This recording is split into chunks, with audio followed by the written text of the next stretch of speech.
యాక్చువల్గా ఈ మధ్యకాలంలో ఆర్జీవి అంటే పాజిటివిటీ కన్నా నెగిటివిటీ ఎక్కువ ఉంది. ఈ టైంలో మీరు ఇట్లా యంగ్ టాలెంట్ని బయటకు తీసుకొచ్చి వాళ్ళతో వర్క్ చేయిస్తానని అంటున్నారు. సో ఈ యంగ్ టాలెంట్తో గర్ల్స్ కూడా చాలా ఎక్కువ మంది ఉంటారు. మన ఏపీ తెలంగాణ నుంచి కూడా వచ్చే గర్ల్స్ చాలా మంది ఉంటారు. సో వాళ్ళకి వర్క్ చేయాలి అని ఉంటుంది, కానీ మీ పైన ఉన్న నెగిటివిటీతో వాళ్ళు కొంచెం బ్యాక్ స్టెప్ వేసే ఛాన్స్ ఉండొచ్చు. సో అట్లాంటి గర్ల్స్కి మీరు ఏమైనా చెప్పాలనుకుంటే ఏం చెప్తారు? ఇప్పుడు నా మీద నెగిటివ్ వాళ్ళకి ఏం చెప్తారు?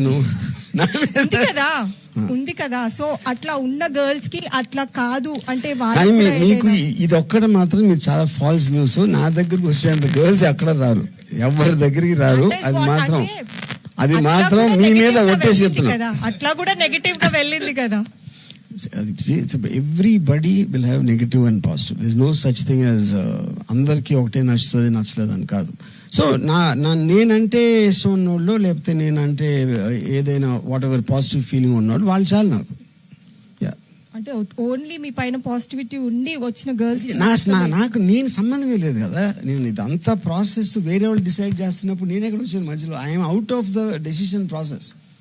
నాకు క్రియేటివ్ గా సంబంధమే లేదు ఇప్పుడు నేను చెప్తున్న కాన్సెప్ట్ కి. సార్, ఆర్జీవి గారు good concept for the people, to the people, by the people అనే డెమోక్రటిక్ వేలో చేస్తా ఉంటున్నారు కదా. సో కాన్సెప్ట్ కానీ లేకపోతే ఆర్టిస్ట్ కానీ ఎవరైనా పీపుల్స్ నుంచి వస్తారంటున్నారు, డెన్ ప్రొడ్యూస్ చేస్తూ ఉంటున్నారు.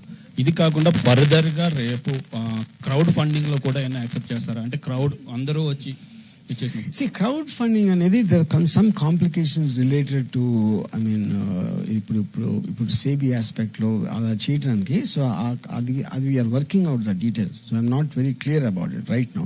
సో అందుకనే సెకండ్ ఫేజ్ అంటున్నా. బట్ నా ఫైనల్ గోల్ ఏంటంటే total thing by the people for the people, total creative process, production process and also release process, everything to be done among the people. That is what my final goal, which I want to reach. Yeah. Hi, sir. Yeah. Sir. Hi, sir. Hi. Sir, this is Shruti. Sir, అప్పట్లో 90s లో RGV గారు అంటే హీరోల కంటే ఎక్కువ craze ఉండేది.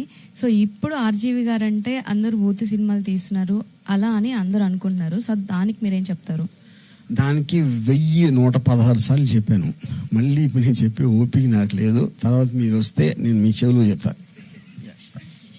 Okay sir, మళ్ళీ ఏమన్నా మీరు అంటే యాక్టర్ గా ఏమన్నా చేయబోతున్నారా? అంటే డైరెక్టర్ గా కాకుండా? No.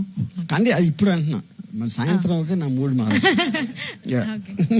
Sir, hello sir, this is Keerthana from Politicos.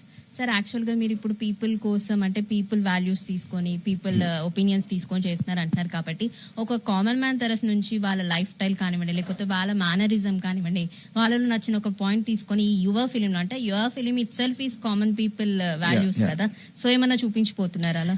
First of all, no common people wants to become common, he wants to become extraordinary. Aspiration అనేది ప్రతి ఒక్కడికి అన్కామన్ అవ్వాలని ఉంటుంది. అందుకని అతను కామన్ మ్యాన్ లాగా చూపెడితే అతనికి నచ్చదు. So the point of film is about entertainment. It's a story, it is a particular subject matter దాంట్లోంచి వస్తుంది. అంతేగాని కామన్ మ్యాన్ కొన్న ప్రాబ్లమ్స్ హైలైట్ చేయడానికి నా లైఫ్ లో చేస్తేనే సినిమా.